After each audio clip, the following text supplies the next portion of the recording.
Have you ever said something you instantly regretted? A single word. That's all it takes, just one careless phrase, and suddenly you've shattered a friendship, missed a life-changing opportunity, or damaged your reputation beyond repair. Sounds dramatic. It's not. Your words are like matches in a dry forest, one spark, and everything you've built can go up in flames. Let that sink in. Most people underestimate the power their voice holds, but your words are either bricks that build your future or wrecking balls that tear it down. And if you don't learn how to wield that power, you'll pay not in money, but in trust, relationships, in self-respect. Today, I'm not here to teach you how to sound more eloquent or impress people with your vocabulary. No, I'm here for something deeper, to teach you the rare skill of silence, of speaking less, but with laser-focused purpose. Because the ancient Stoics knew this truth well: if you don't master your tongue, you'll never master your life. In this video, we'll explore 10 Stoic principles that will show you how to stop sabotaging your potential by running your mouth. These aren't just nice ideas, they're practical tools you can start using right now. You'll discover how choosing silence over chatter can actually give you more influence, more respect, and a deeper kind of power, the kind that doesn't need to shout to be heard. This isn't about pretending to be quiet. It's about growing your inner strength so that your words carry weight when you finally do speak. Because sometimes the strongest person in the room is the one who says nothing at all. And make sure you stick with me until the end, because the final lesson might flip your entire worldview. It's the kind of insight that can quietly reshape how you communicate, how you lead, and how you connect with the people who matter most. But before we dive in, let me tell you about someone who learned this lesson the hard way. His name was Lucas, a bright guy with big dreams, and an even bigger mouth. From a young age, Lucas believed one thing with all his heart: that words could open doors. And to be fair, sometimes they did. But what he never realized was that words can also slam those doors shut hard. Lucas was the kind of person who always had a quick comeback, a witty one-liner, a sarcastic jab. In high school, he was a crowd favorite, the guy who could make everyone laugh, often at someone else's expense. Talking became his weapon of choice, and for a while it seemed like it was working.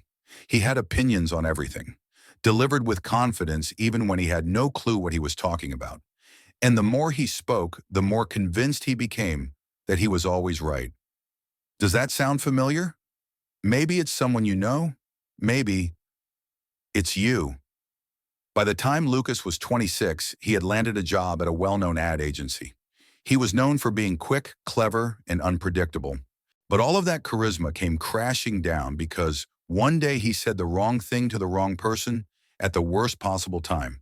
And just like that, his reputation wasn't bold, it was broken. It happened on a Wednesday morning during a high-stakes meeting. Lucas and his team had poured their souls into a new campaign for a mental health brand, delicate, meaningful work that required precision, empathy, and trust. The pressure was thick in the room, like you could reach out and feel it with your fingers. The client sat across the table, eyes narrowed, absorbing every word. And then Lucas opened his mouth. He couldn't help himself. Right in the middle of a serious presentation, a moment that called for professionalism and poise, he cracked a joke. Not just any joke, but one of those offhand remarks that seems funny in your head until it hits the air and falls like a stone into silence. It made light of mental health. The timing was awful. The room froze. No laughter, no smirks. Just stillness. A few awkward glances flickered across the room. One team member cleared their throat. The client closed their notebook, a quiet gesture louder than any words, and the meeting wrapped up sooner than expected. The next morning, Lucas was called in. He thought maybe it was just feedback, just a talk. But it wasn't. The client had pulled the plug. The agency lost a major account. And yes, they confirmed it was because of the joke. That split-second urge to be clever, to not let the silence win, to shine in the moment, had cost them everything. Lucas was stunned. It was only 3 seconds, just one misplaced sentence. But it erased a month's worth of effort, crumbled trust, and left a bad taste in everyone's mouth. And perhaps the worst part, not one person stood up for him. No one came to his defense. Instead, his team looked at him differently now, like he was radioactive, like the guy who always pushes it too far. The liability. That evening, Lucas didn't speak. Not to anyone, not even to himself. No music, no shows, no buzzing phone. Just silence and the loud noise of his own thoughts. He sat slumped on the living room floor, still in his office clothes. Tie loosened shoes still on. He didn't even have the energy to move. The air felt heavy and he felt hollow, like something inside him had cracked wide open. But what was it exactly? It wasn't just about the job. For the first time, Lucas saw the cost of his habits. His need to speak, to be heard, to leave a mark. It wasn't making him memorable anymore. It was making him disposable. The silence from his coworkers said it all. No texts, no late night. "Hey, you okay?" No one reached out. Just one cold clinical message from his boss. "Take time to reflect." And in that silence, something ached. Not a sharp pain, but that slow burning kind of emptiness. A cocktail of regret, fear, and something else. Maybe it was loneliness. Maybe shame. Maybe the gut punch of realizing you've become the thing people avoid. He glanced at the mirror in the hallway and froze. Who was that guy staring back? There was no confidence in his reflection, no charm. Just a man suddenly unsure of where he stood or whether he even belonged at all. That one sentence. That one moment. It had flipped the script. From the funny bowl guy to the one who messes everything up. Lucas felt the pull to disappear, to leave it all behind. He even considered quitting the job entirely. Not out of anger, but out of exhaustion. Because sometimes when you talk too much for too long, the silence that follows feels unbearable. When you feel shattered on the inside, the last thing you want is for the world to see your face. There's something about emotional pain. It doesn't bruise your skin, but it makes you hide like it did. Lucas didn't know what to do next. He didn't want to talk. He didn't want to scroll. He just wanted to disappear. And that's when his eyes landed on a book. It had been sitting quietly on the coffee table for days, left there by his sister who had visited earlier that week. The title was simple: Meditations by Marcus Aurelius, an old worn paperback. Lucas didn't open it expecting to be changed. He just needed a distraction, anything to quiet the noise in his head. But then, a single sentence hit him like a jolt of electricity. Think before you speak. Many times silence is the best answer. He stared at it, then read it again and again. It wasn't just a sentence, it was a mirror. For a moment it felt like Marcus wasn't writing for the world, he was speaking directly to Lucas, across 2,000 years, cutting through the centuries with surgical precision. This wasn't philosophy anymore. This was a wake-up call. From that moment, Lucas kept reading, page after page, and the deeper he went, the clearer it became. Silence isn't weakness, it's mastery. In a world that glorifies loud voices and fast opinions, he began to understand that restraint is a rare kind of strength. He saw that speaking just to fill the void was not clever, it was a lack of self-discipline. Like Seneca once wrote, "The tongue is the only tool that gets sharper with use and more dangerous." He began practicing, not perfection, just presence. He paused before speaking. He listened more than he reacted. He watched his thoughts form, and instead of rushing them out, he let them pass like clouds in a stormy sky. Some he held, others he simply let go. And slowly something surprising began to happen. People noticed, not because he was louder, not because he demanded attention, but because when he did speak, it mattered. His words had weight, not because they were fancy, but because they were intentional. He was invited back into meetings, projects, conversations, not for being flashy, but for being focused. Lucas hadn't changed into someone new. He had simply evolved into someone more self-aware.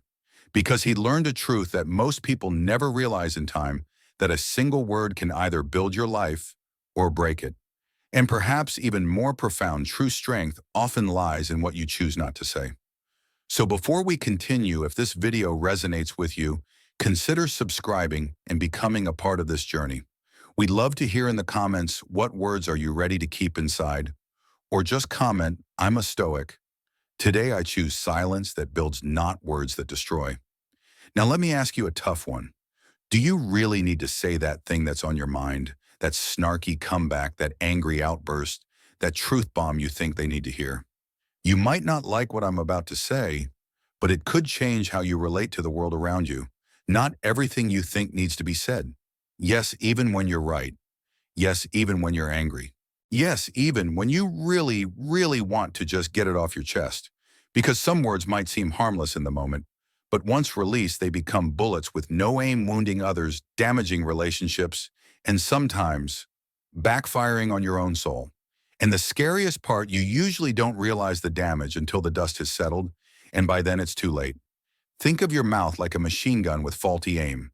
If you don't pause and set your sights with intention, you'll shoot in all directions.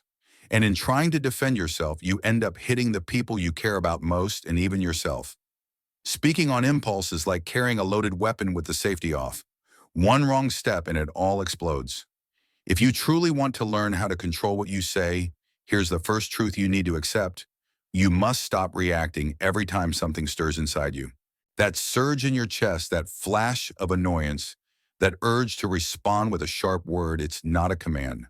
It's a test. And passing it is the first step toward inner peace and real emotional maturity. Over 2,000 years ago, the Stoic philosopher Seneca put it beautifully and powerfully.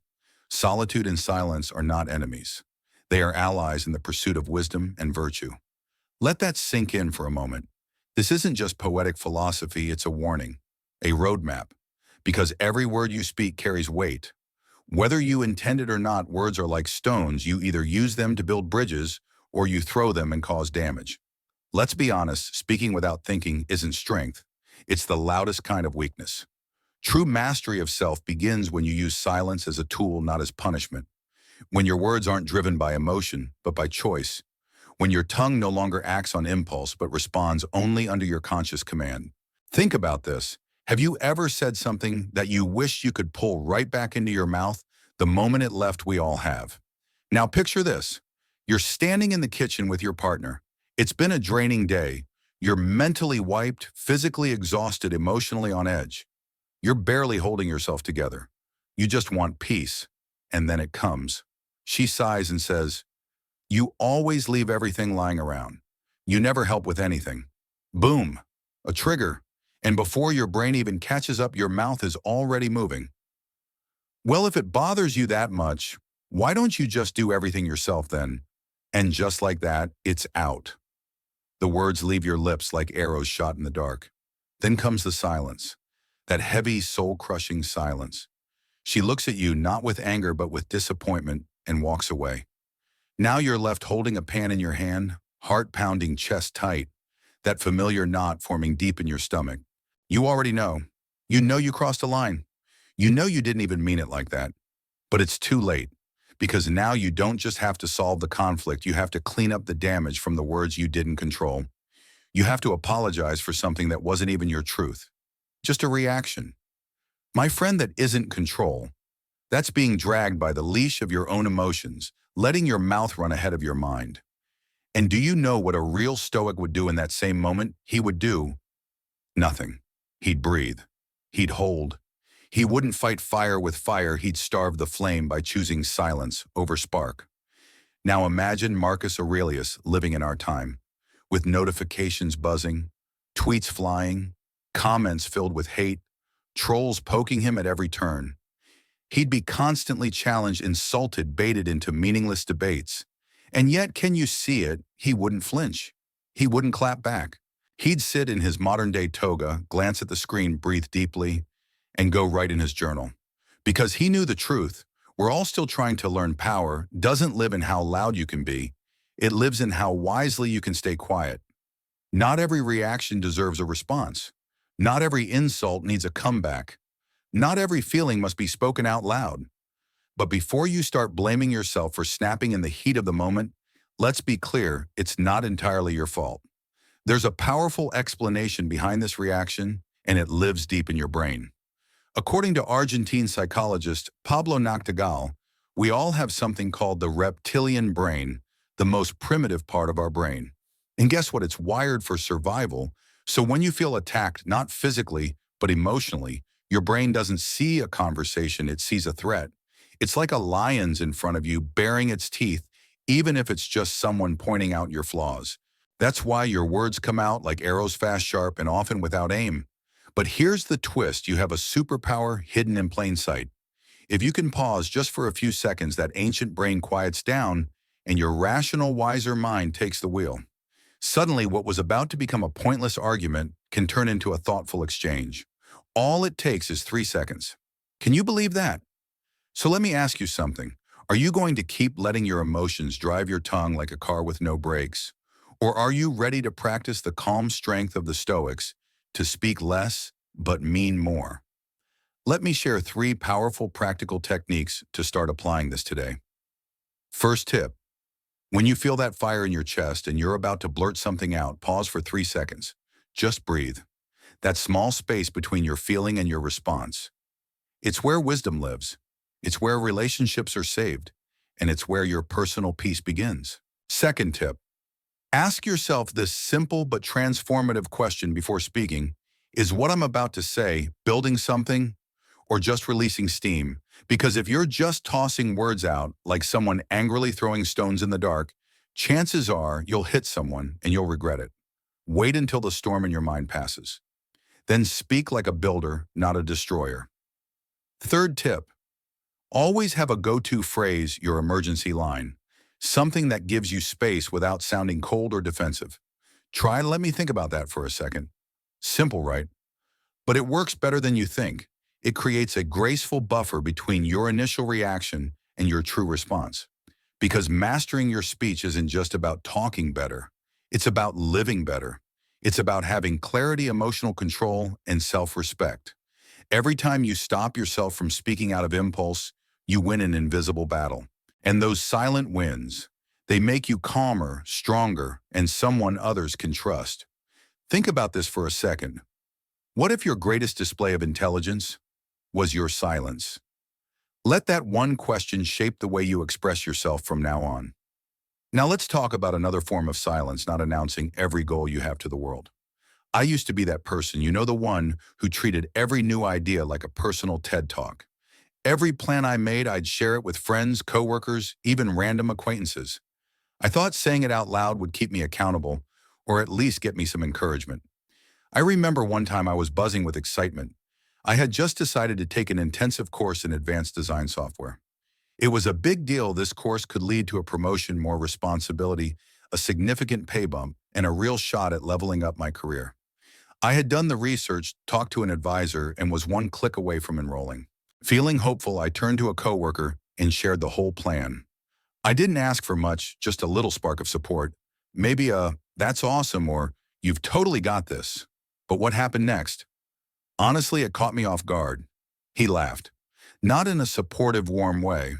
It was the kind of laugh that cuts a little too deep, the kind that sounds more like mockery than amusement. Since when do you know anything about that stuff? He chuckled. You can barely handle your email. What are you going to do with something that technical? And just like that, it was like someone slammed the brakes on my momentum.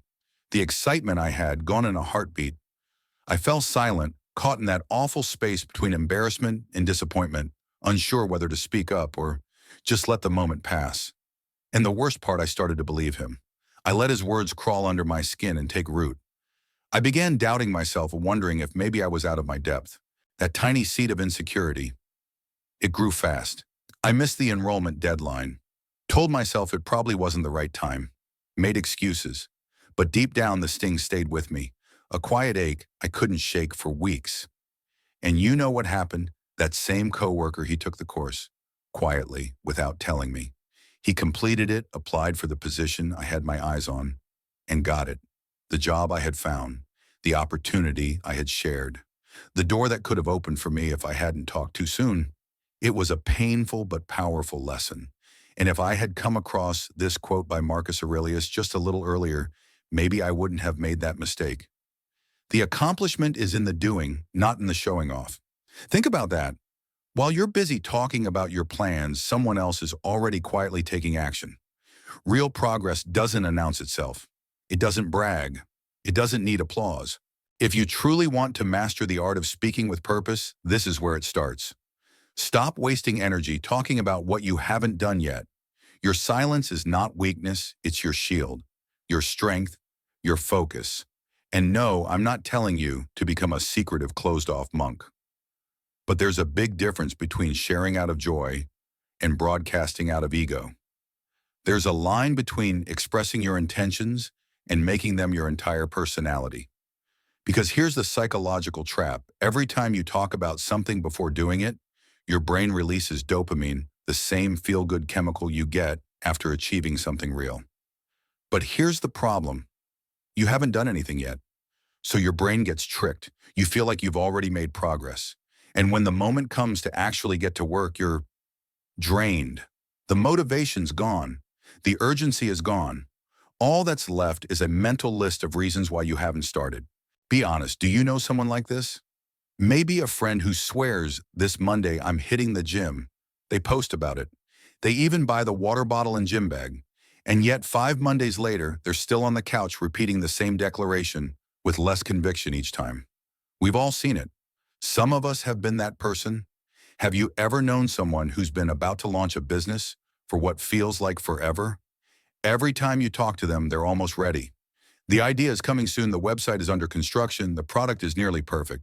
But year after year, nothing actually happens. Lots of talk, no traction, all sizzle, no steak. Maybe you've heard of someone like that. Maybe you are that someone. Now there's no shame in dreaming big. But let's be honest, a dream without action is just a beautiful delay. Take Derek Sivers, entrepreneur and author, who's spoken candidly about this. He says that when you talk about your goals before you achieve them, you unknowingly trigger a premature reward loop in your brain. It's like giving yourself a high five for a race you haven't run yet. Imagine getting a standing ovation for planning a concert, but never picking up the instrument. Here's why this matters. Every time you tell someone what you intend to do, "I'm going to start a company, I'm going to write a book, I'm planning to lose 20 pounds," your brain releases dopamine. That little chemical hit makes you feel like you've already done something valuable. But here's the catch, you haven't. So when it's finally time to act, when the late nights, early mornings, and real work begin, you're already burnt out from the applause you gave yourself too soon. Your fire fizzles before it ever had a chance to ignite. And the worst part, you still have nothing to show for it. Want to break this cycle? Here's a better way. Instead of making your plans, public announcements, try writing them down in a private notebook, a space that belongs only to you. A sacred place for raw intentions, not polished performance. Something offline, quiet, safe, and revisit it when the fire inside starts to dim. Read your own words and remind yourself why you started in the first place. Here's another powerful habit. Only share your goals with people who will truly challenge you, not flatter you. The kind of person who looks you in the eye and says, "That sounds great, but what have you done about it this week?"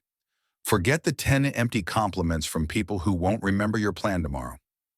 One hard question from someone who believes in your potential is worth far more. And if you want to truly shift your mindset, start with your language. Don't say "I'm going to." Instead say, "I've started working on," because if you haven't begun, maybe it's not time to speak yet. Think of a rocket. Before launch, everything is silent. The engineers work behind closed doors, testing systems, running simulations, recalculating, readjusting. No applause, no audience, just focus. Then one day it takes off, and the whole world hears it. That's how your goals should be: quiet in their preparation, unstoppable in their execution. Because when you work in silence, no one can interrupt you. But when you talk too much, anyone can outpace you, or worse, steal your idea and run faster. Now let me ask you something. Have you ever shared a plan bursting with excitement only to have someone shoot it down? Maybe they doubted you. Maybe they laughed. Maybe they planted just enough doubt to make you pause. And that pause became permanent. If that's happened to you, I want you to do something brave. Tell your story in the comments, because your experience could protect someone else from giving up before they've even started. Now let's pivot, because there's something even more powerful than what you say. It's what you choose not to say. And that brings us to principle 3. Those who listen understand more. Have you ever shared something deeply personal with someone, something you've carried all day, and while you're pouring your heart out, you notice their eyes darting? You realize they're not listening. They're just waiting for their turn to speak. They nod sure. But their body language says, "Hurry up so I can tell you my story." And in that moment, something inside you closes. Have you ever opened up to someone about something important, maybe even a little vulnerable, only to have them hijack the conversation the moment you pause. You take a breath and boom, they cut in with, "Oh, that reminds me of the time I..." And just like that, the spotlight shifts. You're no longer heard. You're no longer seen. Suddenly, your story becomes a launch pad for theirs. And the worst part, let's be honest, we've all probably done it too. Why? Because we live in a world where speaking is glorified and listening is nearly extinct. We're trained to respond, not to reflect, to be interesting rather than interested. But here's the irony: the people who listen the most often appear the wisest. They don't need to fill every silence. They don't rush to speak. And because of that, their words land heavier, their presence feels deeper. Let me ask you, in a room full of noise, opinions, corrections, hot takes, endless talking, what stands out the most? It's the one who pauses, the one who pays attention, the one who actually listens. That's what makes listening a superpower in today's world. When everyone's fighting to be heard, the person who chooses to hear others becomes magnetic. If you want to master your voice, if you truly want to stop sabotaging yourself with careless words, this is where it begins. Speak less, so you can listen better. Let me say that again, not just for dramatic effect, but because it's a truth most people forget. The more you listen, the more power your words will carry. Eloy Lopez, a Spanish leadership coach, captured it beautifully. He said, "People won't always remember what you say, but they will always remember how you made them feel." In his coaching sessions, clients rarely recall the exact advice he gave, but they remember his eyes. They remember his silence. They remember how he listened without judging, without interrupting, without trying to fix them. And that's what sticks. Think about it. Do you remember a teacher who changed your life, not because of what they taught, but because of how they treated you?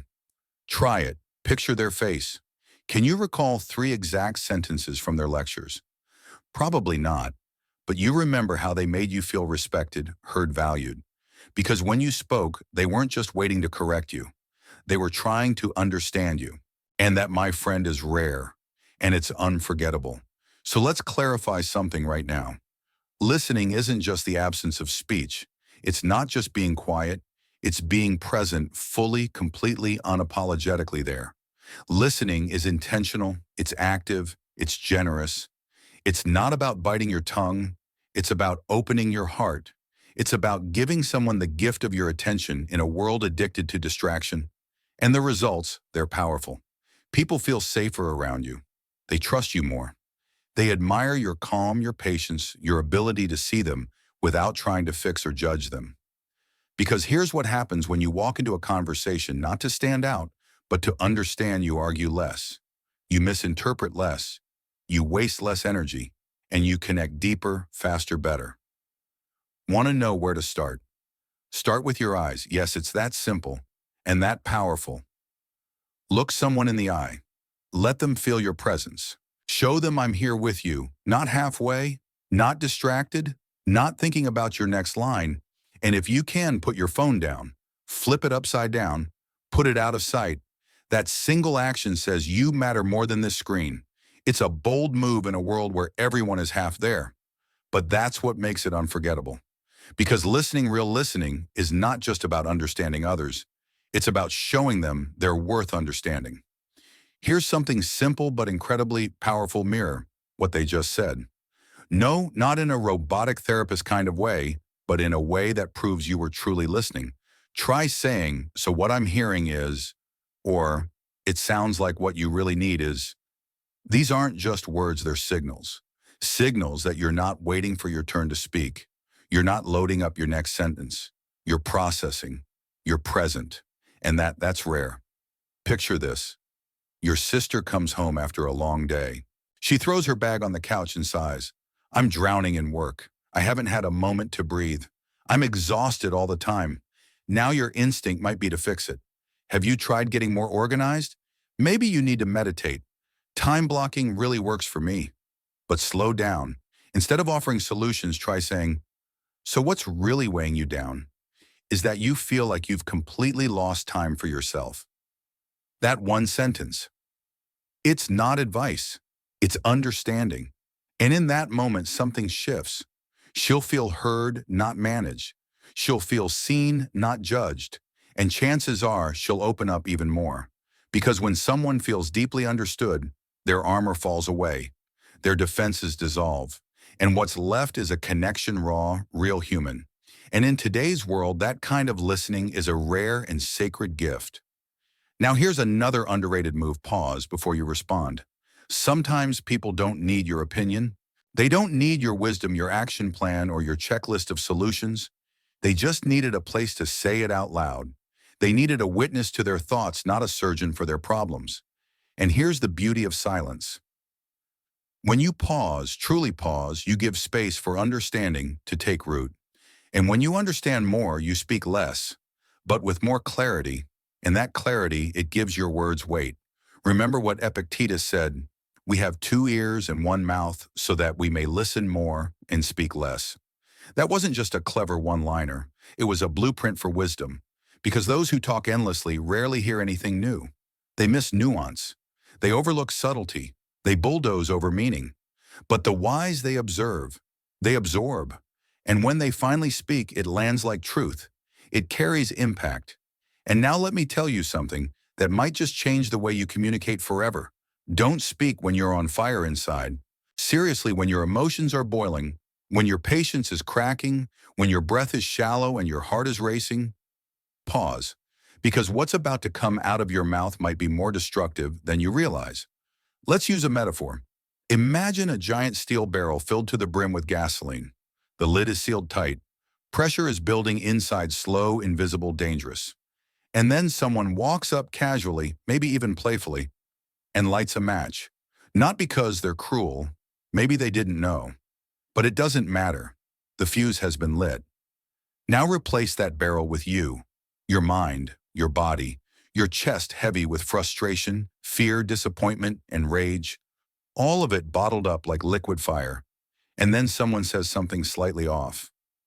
Not hateful, just off. Maybe it hits a nerve. What do? Do you light the match with your words? Do you let the fire burst through your mouth because once it ignites, there's no undoing the blast? Once you say it, you can't unsay it. And the damage, it spreads fast. Seneca, the great Stoic philosopher, described it perfectly. Anger is an acid that can do more harm to the vessel in which it is stored than to anything on which it is poured. Let that sink in. Your anger, your pain, your heat, it doesn't just hurt others. It eats you alive from the inside. And when you finally erupt, it's not the enemy who suffers the most. It's the relationships, the trust, the peace you've worked so hard to build. So the next time you feel the burn rising in your chest, ask yourself, is this the moment I want to be remembered for? Is this the hill I want to die on? Because speaking from a place of heat may feel satisfying for 5 seconds, but it often takes 5 days, 5 weeks, sometimes 5 years to repair the damage. So hold your tongue, not out of weakness, but out of strength. Don't speak with fire, speak with wisdom. And you know what, Seneca was absolutely right. Because when your words come from a place of raw emotion, they don't rise from reason, they erupt from pain. And sure, maybe you win that argument. Maybe you land the sharpest line, deliver the perfect comeback. But what do you lose in the process? A relationship, your credibility, your peace. Let me ask you, is that really worth it? Is the fleeting satisfaction of being right worth the cost of emotional wreckage? Because often all that was needed was 5 minutes. Just 5 quiet minutes between the trigger and the explosion, and everything could have stayed intact. So what's the secret? What's the key? It's learning to catch that exact second, that razor-thin moment right before you explode. To recognize the wave before it crashes, to say to yourself, not now, not like this.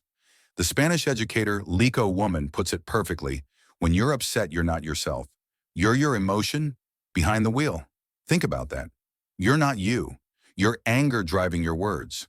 Your anxiety pushing the gas pedal. Your frustration gripping the wheel with white knuckles. That's why we say things we regret. That's why we blow up then text apologies. We're reacting from drama, not from depth. We're living on a loop. Explode, regret, apologize, repeat. So how do we break the cycle? Lico's viral exercise is deceptively simple but life-changing. When you're furious, don't speak. Write. Yes. Write down everything you want to say. The sarcasm, the rage, the brutally honest truth, but don't send it. Don't act on it. Don't even read it yet. Just pour it out like ink from a bottle you've been holding too tight. Let it all spill onto the page, not onto someone else. Then wait. Come back to it a few hours later when the fire has turned to embers. And 9 times out of 10, you'll read your own words and go, "What was I thinking?" You'll feel it in your gut. You'll realize most of what you wanted to say made no sense. It was just an emotional purge, not a purposeful response. I've done it myself, and honestly, I've read back what I wrote and cringed. It was like reading a script from a version of me I didn't recognize. And I was so glad I never hit send. Now I know you've had a moment like this. You're swamped at work, drowning in deadlines. Your brain is fried. You're finally wrapping up a stressful report, barely holding it together. Then your boss asks for just one more thing, and a well-meaning coworker walks over and says, "Hey, this might be easier if you do it like this." And you snap. "I don't need you to save me, okay? Just let me work." The words come out fast, sharp, hot, and as they walk away in silence, it hits you. They weren't attacking. They were just trying to help. But you turn stress into shrapnel, and now along with being overwhelmed, you're carrying guilt too. So how do we stop doing this? Use the tool. The trick, the pause. Open your phone. Create a note labeled "Do Not Send." Or grab a piece of paper and write everything down. Say what you need to say, but say it privately first. And when you're done, save it. Lock it. Hide it. Put it somewhere only your future calmer self can access. Then do something equally important. Move. Don't just sit there marinating in emotion. Leave the room. Take a walk. Open a window. Drink a glass of cold water. Put on a song you love and dance for 60 seconds. Change your physical state to change your mental state. Because movement breaks the emotional circuit. It lets your nervous system reset. It drops your inner temperature from boiling to bearable. And here's the real growth point. Once you're calm, once the fog lifts, ask yourself a deeper question. Why did I react that way? Was it really about what was said? Or was it about what you've been carrying all week, all month, maybe even all your life? Because here's a powerful truth. Most of the time, we're not reacting to the moment. We're reacting to the baggage behind it. If you don't take that pause, that breath, that step back, you'll keep exploding in the wrong directions. You'll keep wounding the people who never meant to hurt you. So remember this, controlling your words when you're calm, that's easy. But holding your tongue when your soul is on fire, that, my friend, is emotional mastery. That's what gives you real peace. That's the kind of growth you can feel deep in your bones. So the next time you're burning inside, don't speak. Not yet. Because even if you put out the flames later, the ashes might still remain. You know, even if you manage to put out the fire, the ashes still linger in other people's hearts. The burn may be gone, but the memory remains. And that brings us to a truth that often gets ignored in our overly open world. Not everyone deserves access to your vulnerable side. Let me ask you something, my friend. Have you ever shared something deeply personal, maybe even painful, in a casual moment? Maybe you were trying to connect. Maybe you didn't think twice. Maybe it felt like the right thing to do at the time. And then afterward, you regretted it. It happens more often than we care to admit. Some people treat vulnerability like entertainment. They open up like they're on a talk show. In the very first conversation, they unload their entire life story, family wounds, heartbreaks, trauma, insecurities, nothing held back. And it can feel freeing in the moment. But fast forward a little, someone misuses that information. Someone turns a private truth into public ammo. And suddenly they say, "I never saw that coming." And maybe from the outside we think, well, maybe you shouldn't have told everyone. But the truth is, it's not that simple. Because when we open up, we're not expecting betrayal. We're hoping for connection. We're searching for relief, for understanding. And that's where the real heartbreak begins. We hand someone our truth believing they'll hold it with care. But not everyone knows how to handle a fragile thing. And that's why you're here. Because deep down you already know not everything must be hidden, but not everything should be exposed either. It's not about becoming a vault. It's about becoming a filter. Silence, when it protects your inner peace, is not coldness. It's wisdom. Marcus Aurelius said it with Stoic clarity. Don't worry about what others think of you.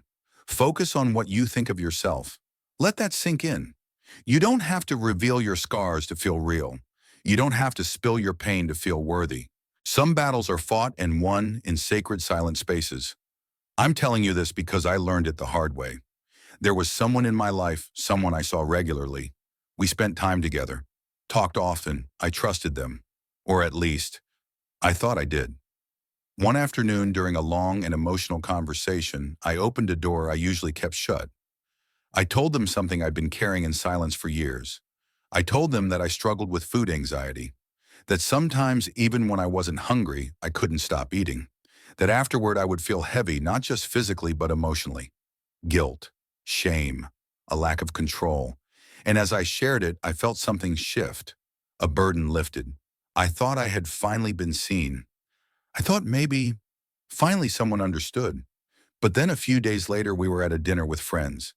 I was nervous something at work had gone wrong. And as I ate a bit more than usual, trying to self-soothe, this person turned to me, smiled, and said right there in front of everyone, "Hey, slow down. Looks like you're in one of your food anxiety moods again." And in that instant, everything inside me froze. The room got quiet, but not in a peaceful way. The air felt heavy. People laughed awkwardly. I forced a smile, but inside I shattered. Not because of what they said, but because I had trusted them with a piece of me they weren't equipped to hold. That's when I realized vulnerability isn't weakness, but it needs a worthy space. From that moment on, I began choosing more carefully who I shared with, when, and why. And that's why I'm telling you this now, because I don't want the same thing to happen to you. There's nothing wrong with opening up, but not everyone deserves the keys to your inner world. One thing that helped me was a podcast by Molo Cibrian, Understand Your Mind. In one episode, he shared a line that stopped me in my tracks. Don't turn your vulnerability into social currency. That hit hard, because so many of us share wounds not for healing, but for validation. And when we do that, we leave ourselves exposed to those who may not value what we reveal. So protect your story like it matters, because it does. In one unforgettable episode of Understand Your Mind, Molo Cibrian dropped a truth bomb that still echoes in my head. Don't turn your vulnerability into social currency. Think about that. We live in an era where sharing your wounds is often mistaken for connection. But is it really? When you share your pain too quickly, too carelessly, you're not being brave. You might just be leaving yourself exposed. You might believe that by opening up, people will relate to you, understand you, accept you. But if that openness isn't rooted in awareness, if it's offered without boundaries, it can backfire. Because not everyone handles your truth with care.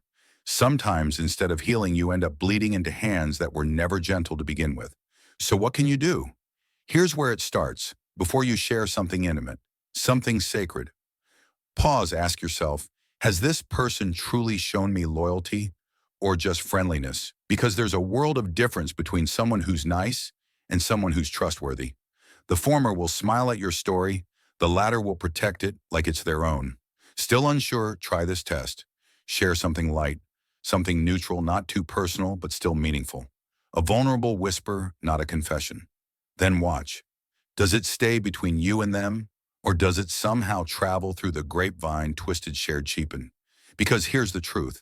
If someone casually shares what belongs to others, they'll do the same with yours. That's not intuition. That's pattern recognition. And here's something just as important. You don't have to tell everything to heal. You can process pain in silence and still come out stronger.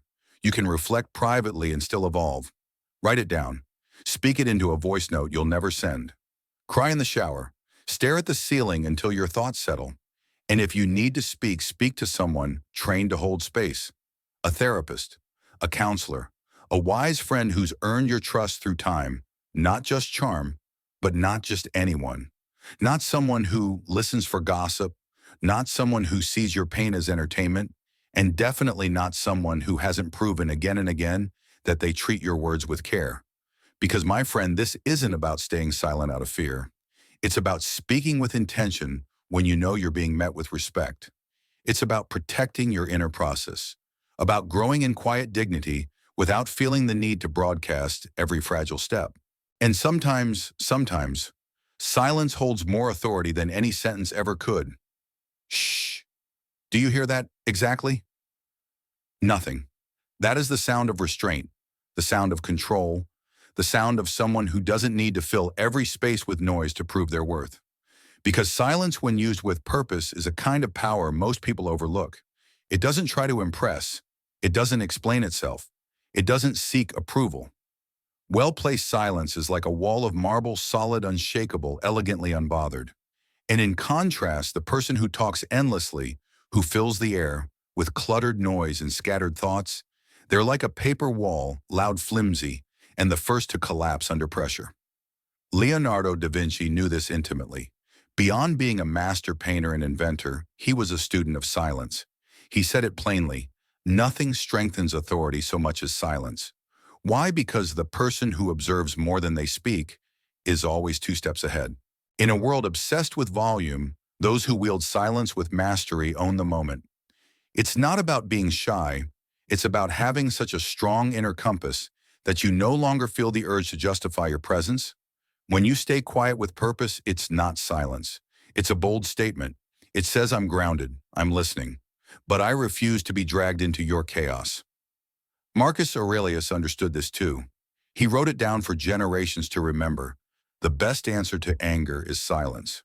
Because when someone shouts and you don't respond, that's not weakness. That's command. That's power cloaked in restraint. Let me paint you a picture, one I bet you've lived at least once. A family dinner. The topic, vacation plans. One person wants the beach. Another swears by the mountains. A third doesn't want to go anywhere at all. And before you know it, forks clink, voices rise, tempers flare. Everyone's fighting for their way. Except you. You stay quiet. Not out of passivity, but out of wisdom.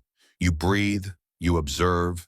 You stay composed. And in the end, you're the only one who didn't say something regrettable. The only one who didn't need to backpedal or apologize. The only one who commanded respect without raising your voice. Because sometimes silence isn't retreat, it's strategy. And when you master that, you don't just win arguments, you win peace. Picture this. You're sitting at a family dinner table. What starts as a simple conversation about vacation plans turns into a verbal battlefield. One person wants to go to the beach, another dreams of the mountains, and someone else, they don't want to go anywhere at all. Voices start rising. People talk over one another, interrupting, defending, blaming. The energy shifts from warm to volatile in seconds. And yet there you are, still, silent, not out of fear, not because you don't care, but because you understand this isn't your battlefield. You're not there to win a shouting match. You're there to listen, to breathe, to observe. And while the chaos swirls around you like a storm, you remain the eye calm, centered, untouched. And in the end, you're the only one who doesn't say something they regret. The only one who doesn't have to circle back later and apologize. The only one who walks away with respect, not because you raised your voice, but because you didn't have to. Not long ago, I came across an interview with Jefferson Fisher that completely shifted my perspective. He said something so profound I hit pause, rewound, and took notes. He was talking about those moments when someone throws a sharp comment your way, maybe a loaded question, a snide remark or something, just meant to provoke, and our instinct to snap back, to defend ourselves like we're on trial. But Fisher said pause. Don't answer right away. Why? Because silence, even if just for 3 seconds, doesn't make you seem unsure. It makes you look powerful, steady, in control. You don't play their game. You change the rules. And here's what happens next. The other person, they get uncomfortable, they shift, they fill the space with nervous chatter or retreat into confusion. Why? Because they were expecting a reaction and instead they got presence. That pause, it's a statement, not of passivity, but of strength. It says, you won't pull me out of alignment. So how do you start using this in real life? Try this the next time someone hits you with an attack disguised as a question. Don't fire back. Instead, look them in the eye, not with fire, but with calm, with certainty. Hold that silence. Let it breathe. Let them sit in it. That pause. It's worth more than 1,000 fast, nervous replies. You're not stepping into their trap. You're showing that you choose your response, not react out of reflex. Fisher explains this as a power move. Because when someone says something passive-aggressive or complicated, your pause says, I process before I respond. And when you speak with weight, with clarity, with intention.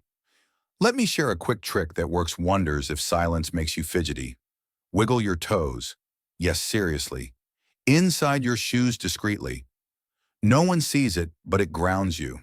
It channels the nervous energy through your body and keeps you from exploding outward. And if you need an internal anchor, use a phrase. Something like, I don't let anyone rush my voice. Or, my calm is my power. Repeat it like a mantra in moments of pressure. Because here's the secret. This isn't about looking calm. It's about being calm. It's not a performance. It's self-possession. And once you learn to control your silence, a beautiful thing happens. You start to control your words. You realize you no longer need to win every exchange. You don't need to explain yourself constantly. You don't need to speak just to fill space. And strangely enough, the less you say, the more people listen. Because your words now carry gravity. They're no longer scattered like leaves in the wind. They land like stones on water, clear, deliberate, undeniable. So the next time you feel that surge inside, that urge to respond instantly, pause. Let the silence do the heavy lifting. Because silence isn't weakness, it's wisdom wearing armor. Let me tell you something that might just hit harder than any motivational quote on your feed. Real change doesn't make noise, it makes results. Have you ever noticed how loud people get when they say they're going to change? This year's different? This is my time. I'm done messing around. But then, life happens. January fades into March, March into August, and suddenly we're back to square one. Same habits, same patterns, same words just recycled. Because talk is easy. Action, that's where the story shifts. That's where character is revealed. The real game changers. They don't broadcast every step. They don't need applause at every milestone. They move quietly like whispers carving mountains. And yet those are the ones we remember. Let me tell you about someone who embodied this in the most powerful way, Madison Richardson. A professional rock climber, grit in human form. The kind of athlete who trains even when her fingertips are raw, when her nails are broken, when the wall says no, and she says, watch me. One day she made a bold move. She deleted Instagram. Yep, gone. No more daily posts, no more filtered motivation, no more waiting for a digital pat on the back. Why? Because she realized something profound. To reach the podium, she had to leave the noise behind. No status updates, no progress photos. Just quiet, ruthless discipline. And guess what? She came back not just stronger, not just faster. She came back victorious. She didn't just compete, she won. And when asked how, she said something that stopped me in my tracks. By stopping the need to show my progress, I accelerated it. Let that sink in. When she let go of the pressure to prove, she unlocked the power to perform. More focus, more clarity, more real motivation. And here's the truth. You don't have to be a climber or even quit social media to learn this. But maybe you've caught yourself saying, I'm going to start working out. I'm finally going to write that book. I'm building something big. And yet it stays a sentence, a dream in quotation marks. You know why? Because talking gives us a dopamine hit. It feels good. We trick ourselves into thinking we've already done something when we haven't. But words without follow-through, they deflate. They linger awkwardly like birthday balloons a week too old. Talking is air. Action is brick and mortar. When you go quiet, not because you're hiding, but because you're building, people notice. They feel it. Respect isn't claimed. It's earned. In silence. In consistency. In the dark corners where no one claps. The Stoic emperor Marcus Aurelius, one of history's clearest minds, once said, stop talking about what a good man should be. Just be one.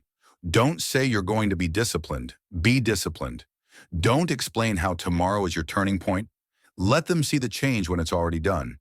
Because speeches, they vanish, but actions, they echo. Now picture this. If Marcus Aurelius lived today, do you think he'd be posting sunrise photos with grind mode and fire emojis? Not a chance. He'd wake up before dawn, read, train his mind, write in his journal, rule with wisdom. And centuries later, people would still whisper his name in reverence, not because of a viral video, but because of how he lived. So if you want to live like that, your own modern version of a Stoic warrior, here are a few small but powerful steps. Mute the noise. Stop announcing. Start acting. Protect your progress like a sacred ritual. Move in silence, not to hide, but to sharpen. Let the results speak, loud and clear. Because when you stop performing for the crowd, you start performing for the vision. And that, my friend, that's how legends are built. Let's begin with a small but powerful shift. Instead of saying, I'm going to try this, I've already started. Because here's the catch: when you talk about your plans too early, your brain gets tricked. It feels like you've already done something, like you deserve a pat on the back before you've taken the first step. And just like that, your drive gets robbed. Your momentum dissolves into thin air. So if you haven't started yet, keep it quiet. Let it simmer in the dark. And when you finally take action, let your results make the noise.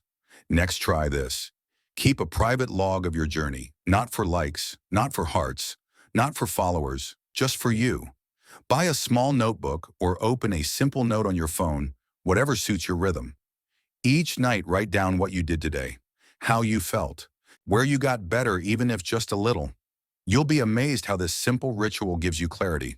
No algorithm, no audience, just honest reflection. Because true growth isn't measured in applause, it's measured in consistency, in the quiet rhythm of showing up again and again, even when no one's watching. Now here's the tricky part. You feel that urge to post, to share your progress. You think, if I tell someone, I'll stay motivated. But pause, breathe. Ask yourself, why do I need to say this? If it's for encouragement, remember the most sustainable motivation doesn't come from outside cheers. It comes from the fire you build inside. And if it's to impress someone, hold off. Wait until you've built something worth marveling at. You see, I'm not telling you to disappear. I'm saying become undeniable. Be so rooted in your vision, so immersed in the work, that when the world sees your results, they say, wait, where did that come from? Because that's real power. That's how you earn respect, not by promising, but by proving. And if no one's clapping for you right now, if the room is silent, good. That silence is sacred. It means you're still in the building phase, and the echo of your results will one day be louder than 1,000 empty announcements. When that happens, you won't need to justify your path, because your work, your actions will speak louder than anything you could say. Now for the next truth, one that stings a little: complaining will never save you. Ever caught yourself thinking, I'm so done with this job? This always happens to me. I never have time for anything. People just don't change. Life's not fair. Sound familiar? We all know someone who lives in that loop. There's the friend who drags their feet to work every Monday, dreading every email, loathing every meeting, but they stay, year after year. Then there's the person always grumbling about their partner. They don't support me. They don't see me. But do they talk about it, set boundaries, make changes? Nope. They just repeat, like a broken record of dissatisfaction. And let's not forget the classic, I have no time, they say, as they scroll for hours through meaningless videos or binge another show they don't even like. Brutal, right? But here's the hardest part. What if that person is you? Borja Vilaseca, a brilliant voice in personal development, once said complaining is the favorite language of the ego victim. And he's right, because when we complain, we're not solving. We're narrating our misery. We're giving our pain a spotlight, a standing ovation. We think venting helps release it, but often it only anchors it deeper. It gives it a crown and a microphone. Complaining is like walking with a rock in your shoe. You feel the pain with every step. But instead of taking the shoe off and fixing it, you just shout, ow, this hurts again, and again, and again. And the rock, it stays right there. So let this be your moment of clarity. Instead of narrating the pain, remove the rock. Make a choice. Have the hard conversation. Change the routine. Ask for help. Take a breath. Start. Because yes, talking is easy. But healing, that begins in silence, in action, and in truth. You can keep talking about what's hurting, or you can pause, reach down, and remove the source of the pain in silence. Here's the twist most people miss. Silence in the face of discomfort isn't weakness. It isn't giving up. It's emotional intelligence in its purest form. It's knowing that not everything needs to be verbalized and definitely not repeated endlessly like background noise in your life. Sometimes what you truly need isn't to vent, it's to act. And to act, you need to preserve your energy, not burn it up, repeating the same problem over and over again. Try this simple experiment. Just for one day, one single day, count how many times you complain out loud. Don't stop yourself. Don't criticize yourself. Just observe. You'll be shocked. You'll hear yourself say, I'm tired, I'm stressed. People never change almost on autopilot. And that's the first crack of awareness. You can't fix what you don't notice. Now want to level up. For every complaint that comes out of your mouth, replace it with a question. Instead of saying, I hate this job, ask what small step can I take to improve my situation? That single shift moves you from victim to protagonist in your own story. Even if the answer doesn't appear immediately, you've already taken back your power. You've gone from narrating your struggle to reclaiming authorship. Want another powerful tactic? Use this golden rule. Only speak about what you're willing to act on. Not going to do anything about it, save the breath.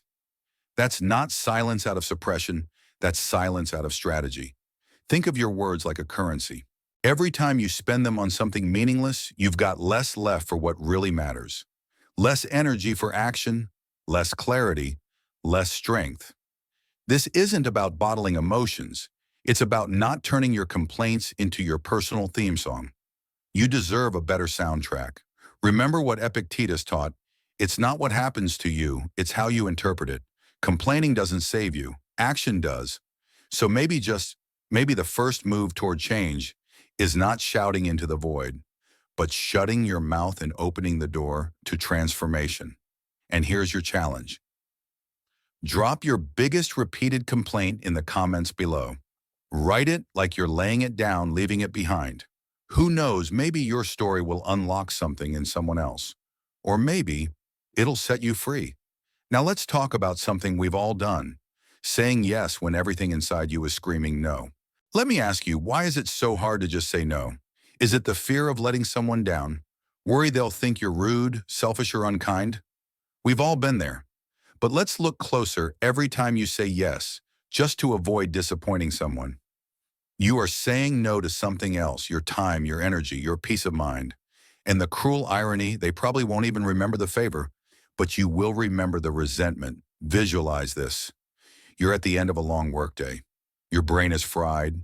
Your body is aching. You've been dreaming all day about getting home, taking a long, hot shower, slipping into pajamas, and finally unplugging. Then just as you're grabbing your bag, a coworker walks over. Hey, could you help me finish this report? I'm not going to make the deadline. Now deep down, you know you've already done your part. This isn't your responsibility, but your lips move before your brain catches up and you hear yourself say, yeah, sure. What do you need? Why? Because you don't want to seem difficult. You don't want to appear selfish. You don't want them to think, what exactly? But here's the truth. Every yes born from guilt is a no to your own boundaries. And boundaries, my friend, are not walls. They're guardrails for your sanity. So the next time your instinct is to agree out of obligation, pause, breathe, and ask, if I say yes to this, what am I saying no to? Because the people who matter won't stop respecting you when you say no. And the ones who do, they were never really listening to begin with. Have you ever said yes when every cell in your body was screaming, no? You don't say yes because you want to. You say it because you're afraid of what might happen if you don't. Afraid they'll think you're cold or unkind or that you're not a team player. So what happens next? You stay an extra hour. You push through the task with a half-empty tank. You walk out feeling drained, irritated, unappreciated. And here's the kicker, no one even says thank you. But the real damage, it's not just the lost hour. It's the resentment you carry home. That quiet, gnawing anger, not at them, but at yourself. Because deep down you knew. You knew you were at your limit. You knew what you needed was rest, but you didn't protect it. And here's something comforting, even the world's most successful people have been there. Take tennis legend Rafael Nadal. He's won championships, medals, the admiration of millions. And yet in multiple interviews, Nadal admitted that one of his biggest struggles wasn't a serve or a forehand. It was learning to say no. For years, he said yes to every appearance, every press conference, every extra responsibility, even when his body was screaming and his mind was fraying. Until one day he realized, if I don't set boundaries, I will break. So he started saying no, not with bitterness, but with quiet strength. Because he finally understood no one will guard his well-being unless he does. And the same truth applies to you. Saying no isn't selfish. It's not cold. It's self-respect. It's knowing your limits and honoring your needs before you collapse. Speaking your truth doesn't always mean talking more. Sometimes it means choosing not to speak, especially when your words are just people-pleasing reflexes. Because if your yes isn't wholehearted, then what are you really giving away? Your energy, your time, and sometimes, if you're not careful, your dignity. So, how do you start setting boundaries without guilt? Here's a powerful first step. The next time someone asks for something, don't answer right away. Say this instead: let me think about it and get back to you. Simple, right? But it's magic. It buys you time to check in with yourself, to ask, do I actually want to do this? Can I do this without betraying myself? And when it's time to respond, keep it short. You don't need a 5-minute TED Talk. Try this: that doesn't work for me right now, or I'm not available today. Maybe another time. It may sound easy, but I know it's not. So here's a fun mental image. Picture the Stoic philosopher Seneca in a company boardroom. A manager leans over and says, "Can you stay late and help finalize this deck?" And Seneca deadpan replies, "No, I must reflect on the impermanence of life." Okay, maybe not your style, but you get the point. A bit of Stoic attitude can be your inner armor, still finding it hard. Here's another trick. Before you say yes, visualize yourself doing it. Do you feel light, open, relaxed, or already tense, grinding your teeth? Your body always knows. And it's usually more honest than your words. Because here's the truth: sometimes the discomfort of saying no lasts 5 awkward minutes. But saying yes, that regret can haunt your whole day. Marcus Aurelius once wrote, "Do what your nature requires of you. Don't be distracted by anything else." And you know what anything else is. It's that polite yes you give out of fear. That yes you whisper when what you really needed was silence, space, rest, or just a deep breath. So remember, controlling your speech isn't just about knowing when to be quiet. It's also about having the courage to say what needs to be said, even when it shakes the air in the room. And now here's the part most people won't tell you.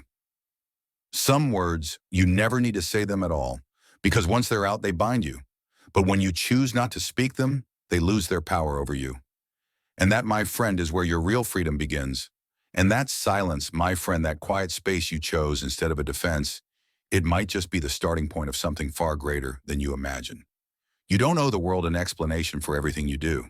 Why didn't you text back? Why didn't you show up on Saturday? Why didn't you call when you knew it mattered? Sound familiar? These questions may seem casual, maybe even caring, but listen closely. They have a way of putting you on trial, as if your every decision needs a courtroom justification. Like your choices must fit neatly into someone else's expectations to be valid. But here's a truth that might just change your life. You are not required to explain your life to anyone. Not if it steals your peace. Not if it distracts you from your truth. Because each time you feel pressured to explain yourself, each time you give a speech just to earn understanding, you're not just giving away words. You're handing over your emotional clarity to people who don't walk your path, to those who don't feel your fatigue, live your dreams, or carry your fears. Imagine this: you choose to leave a job. Not in anger, not in chaos, just with quiet clarity. It no longer nourished you. You were ready for something different, and you felt that deeply. But the moment you say it aloud, the questions flood in. So what's next? What if you regret this? Are you sure this is the right move? And suddenly you're explaining, defending, justifying yourself to people who don't live your mornings, your exhaustion, your longings, who aren't going to walk through what you're about to walk through. And the more you explain, the more their doubts begin to plant seeds in your garden of certainty. Here's the danger. When you justify unnecessarily, you open the door for fear to walk in. What you need isn't always clarity for others. Sometimes what you really need is silence rooted in self-trust. Because silence grounded in confidence is stronger than 1,000 well-reasoned arguments. As Epictetus said, don't explain your philosophy, embody it. You don't need to broadcast your choices like a press release. You just need to live them. So how do you begin next time you're about to explain a decision? Pause and ask, am I saying this because I need understanding or because I fear being misunderstood? If it's the second, pause again. Because here's what's at stake. Your peace, and peace traded for validation is too high a price. Practice this offer simple, calm, neutral responses. You can say this felt right for me. It's a personal decision. I made this choice after careful thought. You're not being rude, you're being clear. And sometimes clarity is all that's needed. Now here's a skill worth mastering: silent confidence. It looks like a gentle smile. It sounds like I'd prefer not to talk about that. It's knowing that not everyone deserves access to your internal process because you're not a reality show. You're a human being with a sacred inner life, and not everything needs to be narrated out loud. When you learn to control your words not out of fear, but out of respect for your energy, you become something rare. You become calm in the storm, unshaken by noise, steady in your stride. That's when you begin to touch something deeper, something many people search for their whole lives. Peace. The kind of peace that comes when you stop living to be understood and start living to be true. So I'll leave you with this one question. What if today you chose peace over performance? What if you stopped using your voice to convince and started using it only to build, to love, to grow? That kind of speech changes everything, because it's not about saying more. It's about saying with intention, about choosing silence when it strengthens you, and using words only when they truly matter. Each day is a chance to grow quietly, to rise without fanfare, to evolve without applause, to move forward, not with noise, but with purpose. And that, my friend, is real power. If you've made it to this point, let me know in the comments. Starting today, I choose to speak less and live better. That's how I'll know you're one of the Stoic warriors who stayed with me to the end. Don't forget to hit subscribe, tap that bell, and like this video so you never miss what's coming next. And if you're ready to go even deeper, check out the playlist that's now on your screen. It's full of stories, insights, and tools to help you navigate life with more clarity and strength. Let's keep growing together. Until next time, take care and keep honoring your inner Stoic.